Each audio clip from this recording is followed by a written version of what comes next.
Hello my loves, I'm Ellie Frost. Thank you so much for being on my channel where we are talking about the multi-dimensional approach to rapidly and radically healing and transforming during and after narcissistic abuse.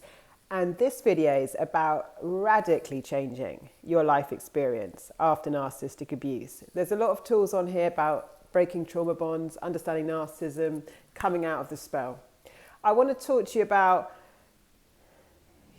how you where you start from to transform your life. You see, some of us have got into some very bad habits and instead of understanding that we have creational power in the universe in co-creation with God and the divine, but you actually have a kind of built-in system, which is your intuition, your dreams, your desires, everything that comes through your heart, I believe is from God, right? So you know what you want. You might not think you do, but you do. So let me explain. You know how you want to feel. You know how you want to feel in relationships. You know how you want to feel at work. You know, I do a lot of work in Sovereign on values with people and in my private coaching, right? You know what you value. And if you feel very disconnected from life, which is very common after these cycles, disconnected from yourself, very common after these cycles, disconnected from other people, obviously come into Sovereign if you can this week because we're going to close the door Sunday for this round. But also know that there's nothing you can't retrieve. You've got to bring yourself back. You've got to bring your soul back. You've got to claim your space again.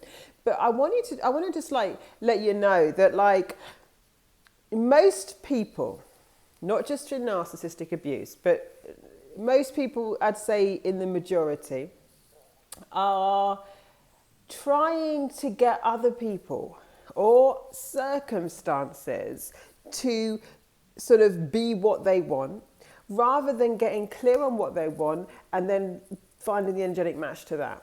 So what does that mean? It means that I know, say for example, if you're in a narcissistic relationship, this will be true, but even if you're in a toxic one, I know my partner invalidates me. I know they make me feel bad.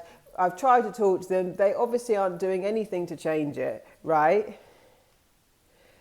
And my preoccupation becomes about fixing them, changing them, making them see. So many people in the narcissistic abuse cycle are hooked on, I need you to see the truth. I'm talking to myself, guys, by the way, right? Don't ever feel like I am not talking to a past version of me. Every video I make is for Ellie, 7 years ago, 6 years ago, 5 years, whenever I was in these cycles. I am literally talking to the version of me that needed to wake up, smell the coffee and go on a lot sooner and build her best life. So I was there. Really wanted just to make them see. I wanted my parents to see, I wanted my partners to see, I wanted my business partners to wake up. They had no interest in doing that. So my preoccupation became in healing them, fixing them, helping them see, supporting them, believing in them, everything about them, nothing about me. And what I came to realize is we need to accept things as they are. Every person has the potential to transform on the planet, but it's their choice. You have the absolute potential. It's in your hands. If you are saying, well, I would change, but this is what we all do. I would change, but I don't have the money.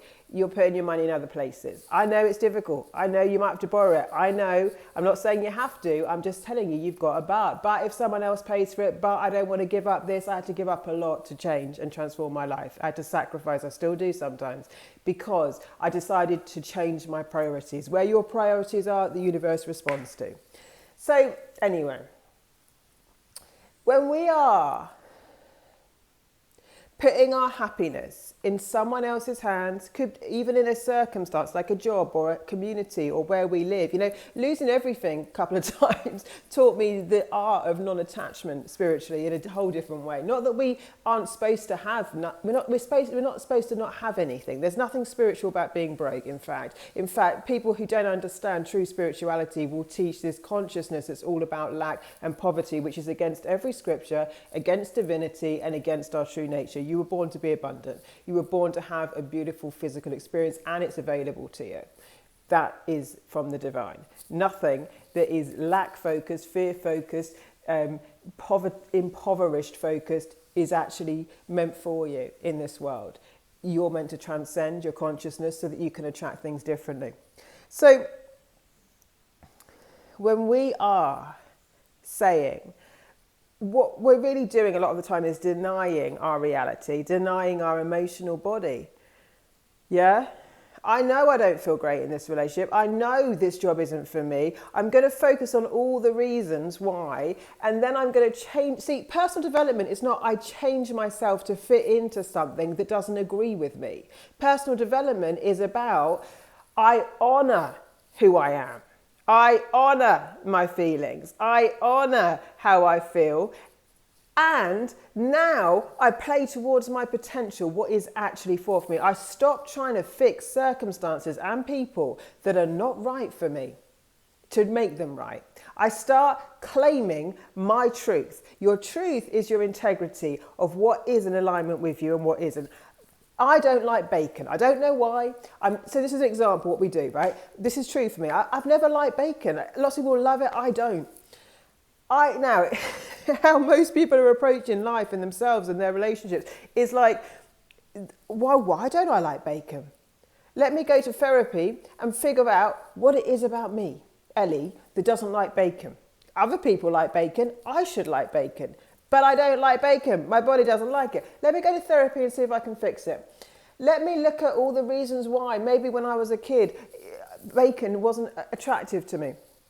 Let me figure out how I could amend the bacon. Let me put some salt on it. Let me shove it in some balsamic vinegar. Let me make that bacon, maybe if I put like cream cheese on the bacon, let me do things to the bacon, put some sugar on it that would make it appeasing to me. This is what we try and do in our relationships, with our jobs, with our circumstances. We try and fix them, amend them, sugarcoat them, do anything we can so that we can swallow the bacon that is never right for us and always makes me feel sick. The smell of it makes me feel sick. The taste makes me feel sick. Sugar coated, it will still make me feel sick. I don't like bacon. Why would I try and put loads of crap on the bacon to make me like it? When I know inside the bacon is not for me. You know inside the narcissist is not for you. You know what job isn't for you. You know what friends isn't for you. You have so much more power than you think. Stop trying to fix them. Stop trying to change them. Stop smothering them in cream cheese and sugar coating them. Stop pretending that you need them, because you don't. You just aren't allowing yourself to know the truth, which is that you are a complete sovereign being. If you need help with it, you know where to come. You do not need to keep trying to change things to make them suit you. God is talking to you through your heart, right? And when God says, you know, when you have a desire in your heart, when you're actually not in stress, maybe when you go on vacation, maybe there's some times with your friend, if you have any break and you think, oh, I'd like to wear that dress, or I'd like to see that movie, or you know how you want to feel, basically.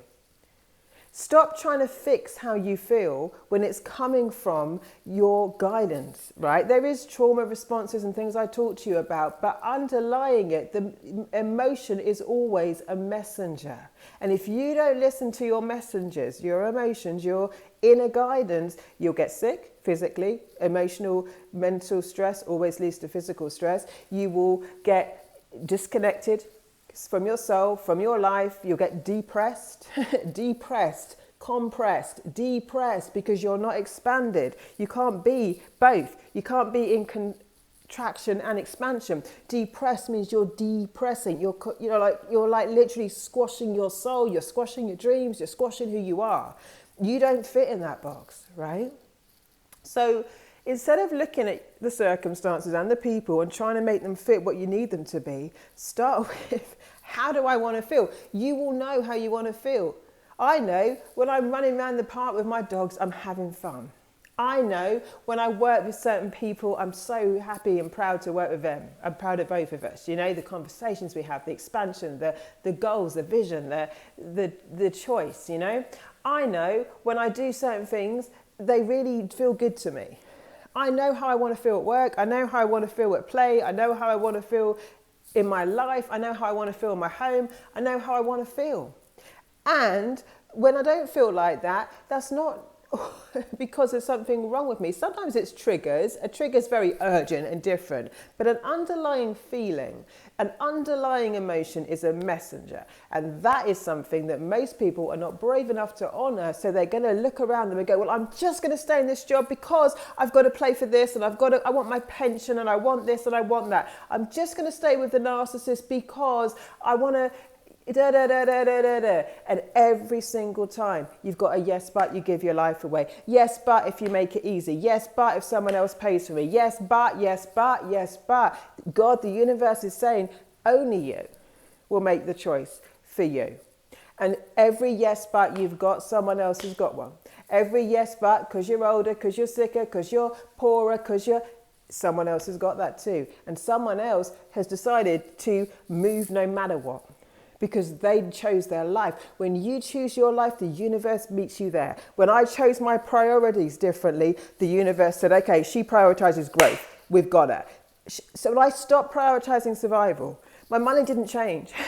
I had to change where I put it and save it differently. I had to change exactly what I did. My priority was on growth. My priority was on investment in me.